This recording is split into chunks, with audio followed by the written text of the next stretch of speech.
Salut, c'est Sébastien avec Évolution Héroïque. Voici comment les feuilles instructions des outils qu'on crée pour vous fonctionnent. Alors, si on prend l'exemple de cette case-ci où on parle spécifiquement de la feuille instruction, on voit que des exemples sont parfois présents pour illustrer ce dont il est question, comme dans la case qu'on voit ici, qui nous montre un exemple qu'on veut visualiser. Ensuite, les cases à cocher en bleu à droite dans la colonne compris, point d'interrogation, on les coche afin de suivre les étapes de configuration. Ça permet d'avoir comme un checklist de ce qu'il y a à faire pour profiter de chaque outil.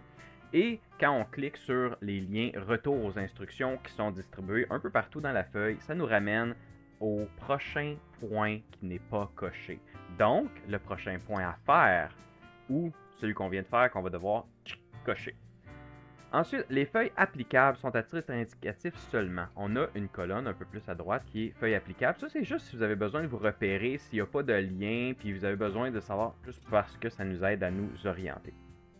Ensuite, le point le plus important. Le lien vers le tutoriel permet de voir visuellement ce qu'il y a à faire. S'il y a un petit astérix, ça signifie que le tutoriel apporte de l'information supplémentaire que vous n'apprendrez pas dans le texte qui a été écrit dans la feuille instruction. Alors, c'est recommandé de regarder le tutoriel et de l'écouter, peut-être de prendre des notes aussi, mais c'est à votre discrétion, ce n'est pas obligatoire. Pour accéder au tutoriel, c'est très simple, on s'en va vers la droite, puis on va venir cliquer sur le lien qui vient avec le tutoriel.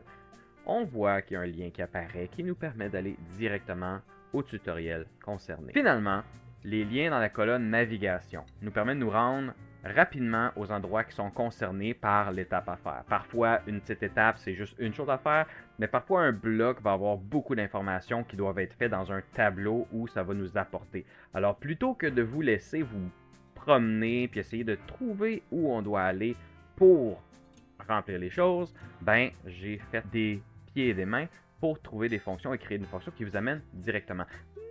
Parfois on arrive, puis c'est pas évident de savoir où est le curseur.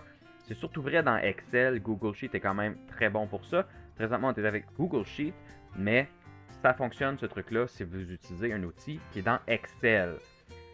On va à droite. Un petit rappel, si j'ai cliqué dans ma cellule, j'ai juste besoin de faire les flèches à droite ou carrément CTRL flèche à droite pour me rendre directement dans la dernière cellule qui a de l'information sur cette ligne-là. Et c'est une façon de naviguer dans vos grilles Excel et Google Sheet beaucoup plus rapidement. Alors, CTRL et les flèches, c'est un des points dans le tutoriel. Je vais ensuite cliquer sur le lien, la petite boîte qui s'ouvre.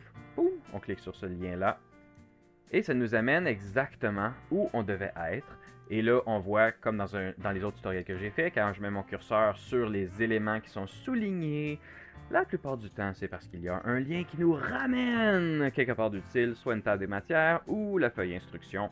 Tout ça pour vous rendre la vie le plus facile possible. Alors, voilà.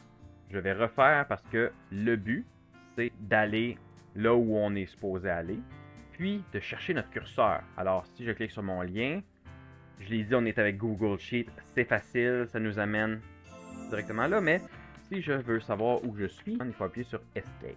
Puis, quand on bouge avec nos flèches, en haut, à droite, en bas, à gauche, en haut, à droite, en bas, à gauche, ça nous fait tourner autour de la cellule où est-ce qu'on est arrivé. Et là, ben, comme un petit poisson qui se fait appâter par un beau leurre brillant, on va savoir où est-ce qu'on est, puis on va attirer notre attention sur la cellule où on doit être. J'espère que ça vous a débloqué, que ça vous aide à avoir la base de la façon qu'on fonctionne avec nos outils sur Google Sheet et Excel. N'hésitez pas à nous écrire si vous avez des problèmes et que vous avez besoin de solutions. Et vous pouvez aussi écrire des commentaires puis liker toutes les vidéos qu'on fait. Ça nous aide énormément à nous faire voir puis à pouvoir changer les choses pour le mieux pour plus de monde. À bientôt!